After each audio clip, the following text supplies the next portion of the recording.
D'abord, ce que je voudrais dire, c'est que toutes les questions qui ont été évoquées, bien sûr, sont partagées par l'Association des maires de France.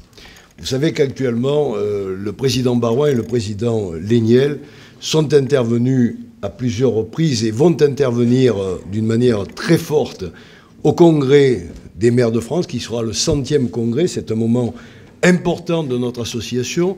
Nous sommes d'ailleurs, pour le département du Var, fort bien représentés, puisque nous serons 150 participants, ce qui est un record cette année.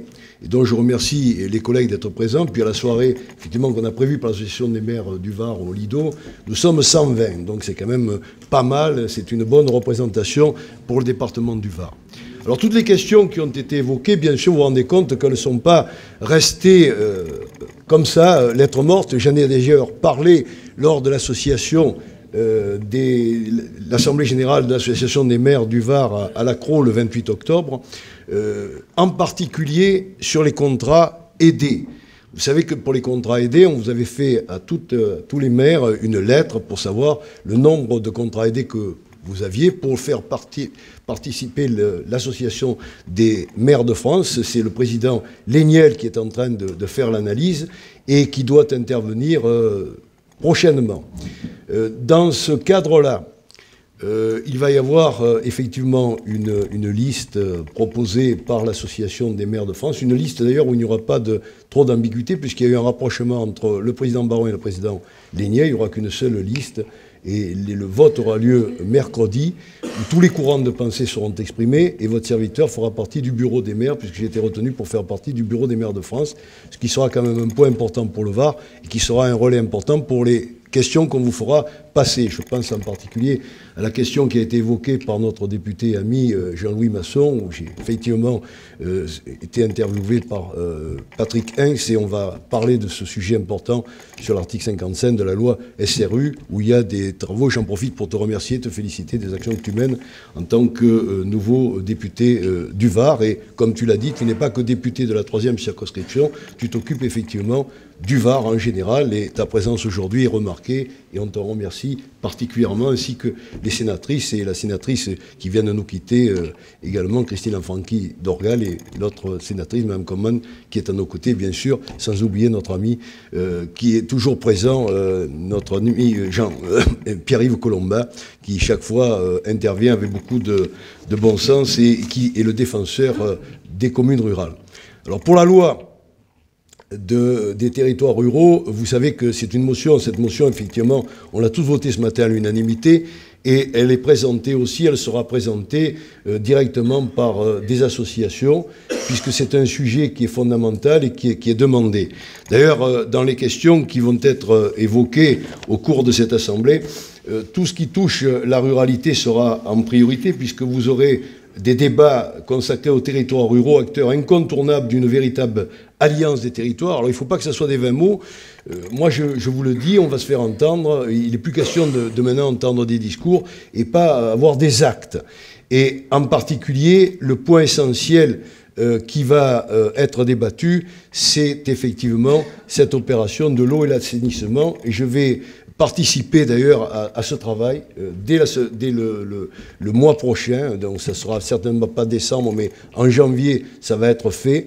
Je crois qu'on va réussir effectivement à repousser les effets de la loi NOTRe au 1er janvier 2020, parce que ça, c'est fondamental. Il faut que cette opération de l'eau et l'assainissement soit à la discrétion et à la volonté de la commune, et non pas que ça soit donné à l'intercommunalité. Je crois que c'est fondamental. C'est un peu la source que nous avons encore financière. Il faut quand même savoir que la M49 est encore pour nous un peu porteuse à ce niveau-là.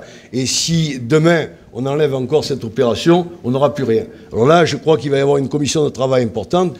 Mon sénateur et ami, non, mais je sais que vous avez fait un travail qui est repoussé, mais à l'Association des maires de France, je vous garantis que c'est un sujet qui va être repris en force. Alors peut-être on aura un peu, je ne sais pas si on aura la même puissance, mais je crois que oui, parce que le président de la République va finir et il couronnera les travaux le jeudi après-midi, mais je peux vous assurer qu'il a compris, commence à comprendre bien les choses, que les maires de France représentent quelque chose de très important et qu'il ne faut pas négliger. Je crois que c'est important et on va lui faire bien remarquer, et ça sera d'ailleurs dans les différentes interventions des ministres, puisque je vous fais savoir qu'il y aura 16 ministres qui vont participer aux 3 jours de l'Assemblée, ce qui est quand même important. Ça prouve qu'ils prennent conscience que il faut y être.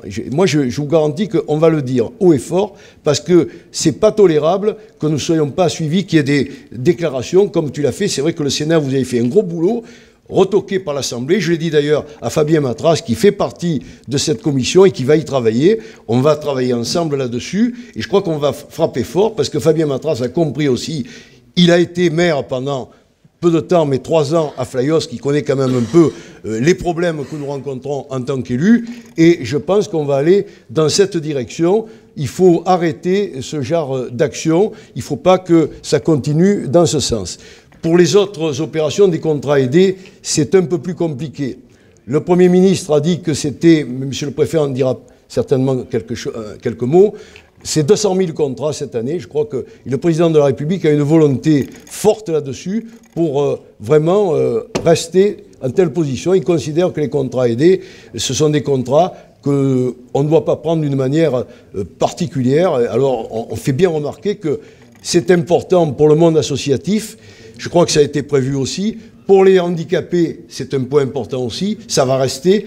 Et pour les écoles aussi, tu l'as dit Franck, où il y a des problèmes, parce qu'effectivement, il y a là-dessus, dans ces secteurs-là, beaucoup de difficultés. Et effectivement, c'est des actions qu'on fera remonter, si on peut maintenir le cas. Mais il faut savoir, je pense qu'il y aura des remplacements qui seront faits, mais les contrats aidés, il ne faut pas s'attendre, les amis, à ce que ça soit pérennisé. Je crois que ça, il faut bien le reconnaître et le dire pour l'avenir. En tout cas, la tâche est importante. On sait qu'il y a beaucoup de choses qui vont être faites. Les sujets qui ont été évoqués aujourd'hui sont des sujets essentiels sur lesquels, effectivement, on a les mêmes préoccupations et on travaille dans la même direction.